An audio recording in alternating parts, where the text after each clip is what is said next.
अस्सलाम वालेकुम soap aspirants. आखिरकार इम्तहान आपके शाम 5 बजे ख़त्म हो गए और अब आप रिलैक्स हो गए होगे। इम्तहान ज़िंदगी का हो या किताबों का हो, जो शख्स दे रहा होता है सिर्फ उसी को इल्म हो रहा होता है। आपका कम से कम अब स्ट्रेस जो लेवल है वो कम हो चुका होगा। जो गुल आपने खिलाना था वो खिला चुके होंगे। आज की वीडियो के जी 3 हिस्से हैं। पहले में हम थोड़ा सा जायज़ा लेंगे जो क्वेश्चन पेपर्स आए हैं। सेकंड हम बात करेंगे कि वो कौन-कौन सी मिस्टेक्स हैं जो हमने ड्यूरिंग एग्ज़ाम्स की। तीसरा हम ये बात करेंगे कि जिन लोगों के पेपर्स अच्छे नहीं हुए या जिनको इल्म हो चुका है कि उनका पास होना मुमकिन नहीं है, तो उनको कैसे तैयारी करनी चाहिए, और जो लोग बाइत्माद हैं, जिनके पेपर अच्छे हुए हैं, उनको क्या लाइफ़स्टाइल के अंदर अपनी तब्दीली रखनी चाहिए जब तक ये रिज़ल्ट आपका अनाउंस नहीं हो जाता। सबसे पहले जी बात करते हैं हम एसए की। एसए के पेपर के अंदर हमारे पास 6 टॉपिक आए थे। कुछ जेनेरिक नेचर के थे, 2-3 थे जो फिलोसॉफिकल थे। पहला टॉपिक था we can not love our country unless we love our planet first. मैं आपको एक बात बताता चलूँ कि आपने तो इम्तिहान दिए, आप तो गुज़र रहे होंगे, लेकिन मैं भी आपके साथ बिल्कुल अटैच रहा। बल्कि मैं खुद एक पर्सनली एक सेंटर पे गया लोगों के सेंटिमेंट्स देखने और उनसे पूछने कि उनके पेपर क्या, कैसे और क्या-क्या वो उनके पेपर्स हैं और उनकी इनपुट क्या है। ये we can not love our country unless we love our planet first, ये जो टॉपिक था ये क्लाइमेट चेंज से रिलेटेड था। क्लाइमेट चेंज और ग्लोबल वार्मिंग इंटरचेंजेबली इस्तेमाल होते हैं, लेकिन ग्लोबल वार्मिंग एक छोटा सा पार्ट है क्लाइमेट चेंज का, और क्लाइमेट चेंज एक बड़ा पार्ट है जो पूरी प्लेनेट को डिस्टर्ब कर रहा है और आने वाले दिनों में इंसानियत के लिए एक बहुत बड़ा मसला बन जाएगा, और प्रेजेंटली भी है। बहुत से लोगों ने ये टॉपिक अटेम्प्ट किया और उनकी अच्छी तैयारी भी थी। क्लाइमेट चेंज का मैं पहले दिन से आपको कहता रहा था कि एक हॉट टॉपिक है और इस पे ज़रूर आपने तैयारी करनी है। अगर आपने 1.1 पैराग्राफ की पॉलिसी अपनाई और आपके एस्से के अंदर फ्लो हुआ और आपके आइडियाज़ ऑर्गेनिक हुए यानी ओरिजिनल हुए, तो आपका ये एस्से ज़रूर पास हो जाएगा। सेकंड था social media as a tool of defamation. ये भी चंद लोगों ने किया, ये भी एक आसान सा टॉपिक था, पहले भी आता रहा है। Third borders are the worst beggars, थोड़ा सा मुश्किल था, थोड़ा सा फिलोसॉफिकल था, लिखना ज़्यादा इस पर ज़रा मुश्किल हो जाता है। फिर है जी true leadership is earned not gifted. मेरे चंद एक जो स्टूडेंट्स थे उन्होंने इस टॉपिक को अटेम्प्ट किया और उन्होंने कुछ एग्जांपल्स दी लीडरशिप की कि लीडरशिप कैसे पैदा होती है। दुनिया के बड़े बड़े लीडर्स की उन्होंने उनकी पैदाइश थी, उनके माहौल थे और उन्हें हालात ने या उनके अंदर लीडरशिप क्वालिटी ने उन्हें कैसे लीडर बनाया, और वो लीडर उन था जो गिफ्टेड नहीं थे, बल्कि उनके इर्द गिर्द के हालात ऐसे थे और उन हालात के अंदर से एक शख्स ने लीडरशिप के तौर पे बाहर निकला और वो अर्न करके निकला, यानी मेहनत करके निकला। ये नहीं है कि गिफ्टेड है या चूजन है या सिलेक्टेड वन है। फिर फिफ्थ टॉपिक था जी is Urdu really our national language. बड़ा मज़ेदार टॉपिक था। उर्दू हमारी कौमी ज़ुबान है, लेकिन हमने हमेशा इसके साथ एक कनीज़ों की तरह का सलूक किया है और उर्दू को कभी अपनाने की कोशिश नहीं की। उर्दू लश्करी ज़ुबान भी खिलाती जाती रही है, और पाकिस्तान बनाने के अंदर एक ऑब्जेक्टिव ये भी था कि हमारी जो नेशनल लैंग्वेज होगी वो उर्दू होगी, लेकिन आज तक हम उर्दू को नाफिज नहीं कर सके। इसके अंदर बहुत कुछ ज़्यादा लिखने को था। जिसको उर्दू अदब से दिलचस्पी हो उसके लिए तो ये टॉपिक बड़ा आसान साबित होगा। सिक्स था जी science is the dissection of life. मुझे शायद एक आध स्टूडेंट जो मिला है जिसने इस टॉपिक को अटेम्प्ट किया हो। 50 स्कोर का था। अगर आपकी इसके अंदर कंटेंट लेंथ पूरी नहीं भी हुई और लेकिन आपने आइडियाज़ अच्छे दिए हैं, कोहेरेंस है आपके आइडियाज़ के अंदर, और आपने कोट है जो कोट्स लोगों ने डाली हैं, अगर कोट्स फ्लो में डाली हैं, ऐसे कोट नहीं डाली कि मैंने जी कोट का रट्टा डाल लिया तो मैंने ज़रूर ये इस्तेमाल कर दिया ताकि एग्जामिनर इंप्रेस हो, बल्कि वो फ्लो में आ रही है, जो आइडिया, जो बात, जो थॉट आप लिख रहे हो उसके अंदर आ रही है, तो इसका मतलब है कि ये आपके लिए ये आपका पेपर पास हो जाएगा। अच्छी उम्मीद रखिएगा। सेकंड पेपर जो हमारे पास आता है वो आता है प्रेसी राइटिंग का। प्रेसी राइटिंग का पेपर जी के बाद में गया था सेंटर में और लोग काफ़ी परेशान थे। बात ऐसी नहीं है कि पेपर मुश्किल था, पेपर थोड़ा सा लेंथी था, और वो साइकोलॉजिकली कुछ ऐसा लोगों ने जहन पे बिठा लिया कि उन्हें ये लगा कि यार ये तो बड़ा मुश्किल हो जाएगा, और बहुत से स्टूडेंट पेपर के दरमियान ही इत्मीनान खो बैठे थे। वैसे भी ये ट्रेडिशन है कि जब एसए का पेपर होता है तो उसके बाद फ़ौरन 50% तादाद कम हो जाती है, और जब प्रेसी का पेपर होता है तो 10% तादाद कम हो जाती है। इसका मतलब लोग अंग्रेज़ी पे फोकस नहीं करते। प्रेसी आपकी जी 3 पैराग्राफ की आई थी, आपने इसे 1 पैराग्राफ में रखना था। प्रेसी के अंदर जितने भी पैराग्राफ हों, जब तक थीम चेंज ना हो, उसको 1 पैराग्राफ में करते हैं। राइटर का नाम बार-बार मेंशन नहीं करना था, कुछ थोड़ा-सा पैसिव वाइज़ इंडायरेक्ट में लिखना था। अदरवाइज़ प्रेसी के अंदर कोई ऐसा कम्प्लेक्स थॉट नहीं था जो मुश्किल हो, और प्रेसी भी हमारे सोप के अंदर 30 स्कोर की आती है। तो अमूमन 20 टू 25 के दरमियान आपको स्कोर एग्जामिनर को देना चाहिए। फिर कंप्रीहेंशन पे आते हैं, इसने सही दिमाग घुमाया, और इसमें लोगों ने इतना ज़्यादा वक्त सर्व किया कि बहुत से स्टूडेंट ने कुछ क्वेश्चन जो उन्हें आते थे वो भी मिस कर दिए। इसके बाद जी प्रेसी के बाद उन्होंने 2 लफ्ज़ों का मतलब पूछा था, अडेप्टेबिलिटी, फॉर्मिडेबल। अडेप्टेबिलिटी का मतलब होता है किसी को इख्तियार करना, किसी चीज़ को क्लाइमेट चेंज के हवाले से भी इस्तेमाल होता है। फॉर्मिडेबल का मतलब होता है कोई चीज़ पावरफुल होना। फिर एक्टिव वाइज पैसिव वाइज से जिन्होंने मेरा एलिमेंट्री कोर्स किया है, जो मेरे यूट्यूब चैनल पे फ्री अवेलेबल है, उनका यकीनन ये बड़ा आसान हुआ होगा, इतने ज़्यादा मुश्किल नहीं थे। फिर पंक्चुएशन थी, फिर जी वोकैबुलरी थी, मैग्नेंटी, मॉलिफाई, एमएलयू रेट, क्रोबो रेट। मेरी जितनी वीडियोस हैं स्टार्ट की उसमें ये तमाम अल्फाज, मॉलिफाई को छोड़ के तमाम अल्फाज इस्तेमाल हुए हुए हैं। वर्ड स्मार्ट में एक रिकमेंड करता हूँ किताब, वो आपके पास ज़रूर होनी चाहिए अगली बार के लिए। अभी अगर आप नहीं हैं तो अगली बार की तैयारी के अंदर उसे ज़रूर ऐड ऑन कर लीजिएगा। फिर जी ट्रांसलेशन इस बार बड़ा ड्रामाटाइज किस्म का काम हुआ, जिससे स्टूडेंट घबरा गए। ट्रांसलेशन पहले आती थी English to Urdu to English, हमें उर्दू का एक पैराग्राफ दे दिया जाता था, हमने उसे इंग्लिश में करना था। तो इस बार इन्होंने, हालांकि सिलेबस में ऐड भी है, और आपको कभी भी एफपीएससी हो, यूपीएससी हो, या पंजाब पब्लिक सर्विस कमीशन हो, ये बरसगीर में होने वाले जितने भी इदारे हैं कंपेटिटिव एग्जाम्स को जो हेल्ड करते हैं, वो कोई भी सरप्राइज दे सकते हैं। इसका उर्दू में तर्जमा करना था, मुहावरतन तर्जमा करना था, और मुहावरतन तर्जमा जिन लोगों ने कर लिया वो ज़रूर कामयाब होंगे।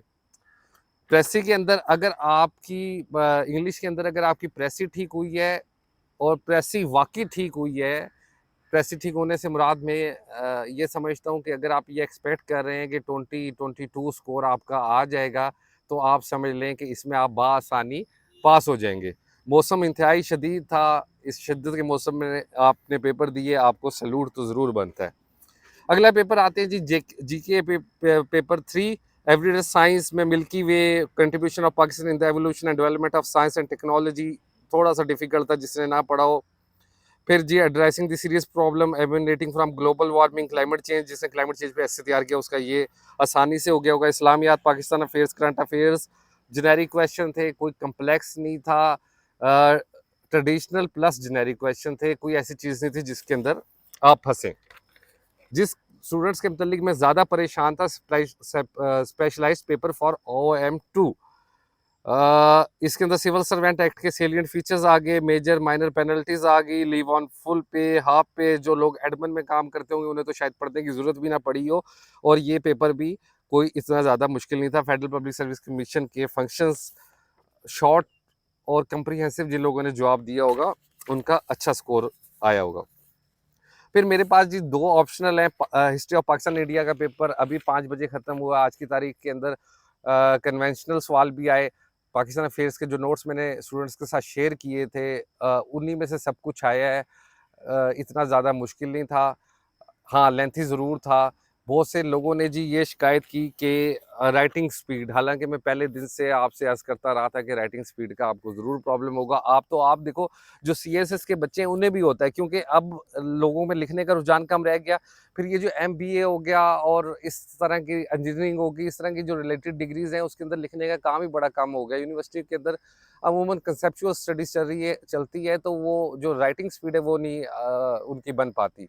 और जिस वक्त आप CSS देते हैं या सोप देते हैं तो आपको राइटिंग स्पीड की बहुत ज़्यादा ज़रूरत पड़ती है।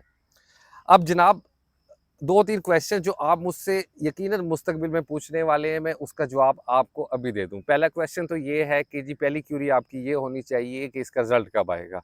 इसका रिजल्ट 4 से 6 महीने कम अज़ कम आप अपने जहन में रखें कि इसका रिजल्ट आएगा। 39 पोस्ट हैं, 39 पोस्ट के अगेंस्ट 70 लोग भी पास हो सकते हैं और 20 लोग भी पास हो सकते हैं। आप हर किस्म की सिचुएशन के लिए तैयार रहिएगा।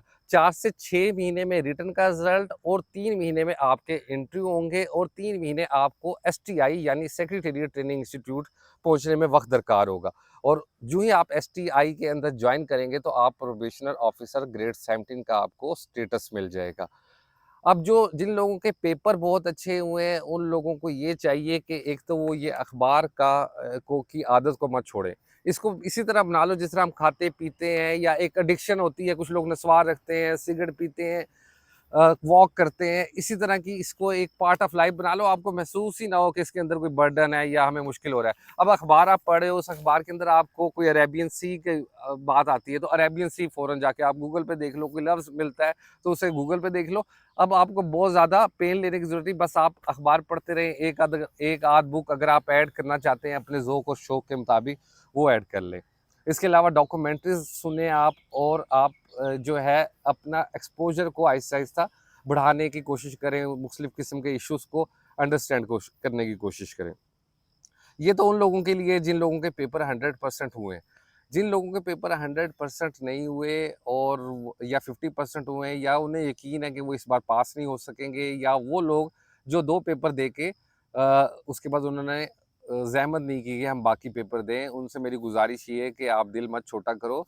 आपके पास अब अच्छा खासा टाइम मिल गया है और ये टाइम तकरीबन साल, डेढ़ साल मज़ीद लगेगा अगली पोस्ट आने तक। तो आप इस साल डेढ़ साल को आप एक दफ़ा तजर्बे से गुजर चुके हो, अब आपको अंदाज़ा हो गया होगा इसकी ग्रेविटी का। कोई भी चीज़ उस वक़्त तक मुश्किल होती है जिस वक़्त तक आपने उसकी तैयारी ना की हो। अदरवाइज़ वो चीज़ जब आप उसकी तैयारी करते हो तो आपके लिए वो आसान हो जाती है।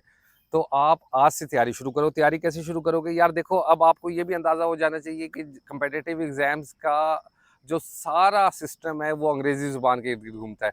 और हमारी किस्मत समझ लें या हमारी बदकिस्मती समझ लें कि हमारा सबसे कम अबूर होता है और हमें बेसिक ही नहीं आ रही होती।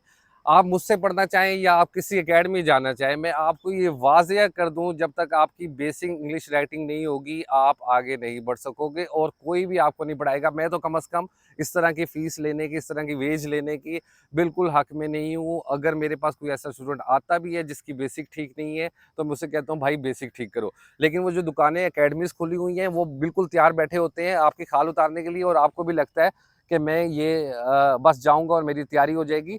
जब तक आपको सेंटेंसेस लिखना नहीं आते, आपकी कंप्रीहेंशन स्किल अंडरस्टैंड नहीं करते, आपको रीड आउट करना नहीं आता, आपको छोटे-छोटे पैराग्राफ बनाने नहीं आते, छोटे-छोटे जुमले नहीं बनाना आते, आप किसी एकेडमी में किसी टीचर से राब्ता करने की आपको बिल्कुल ज़रूरत नहीं है। सबसे पहले आपने बेसिक ठीक करनी है। बेसिक कैसे ठीक करनी है? मैंने एक पूरा एलिमेंट्री कोर्स दिया हुआ है, उसकी पूरी प्लेलिस्ट दी हुई है।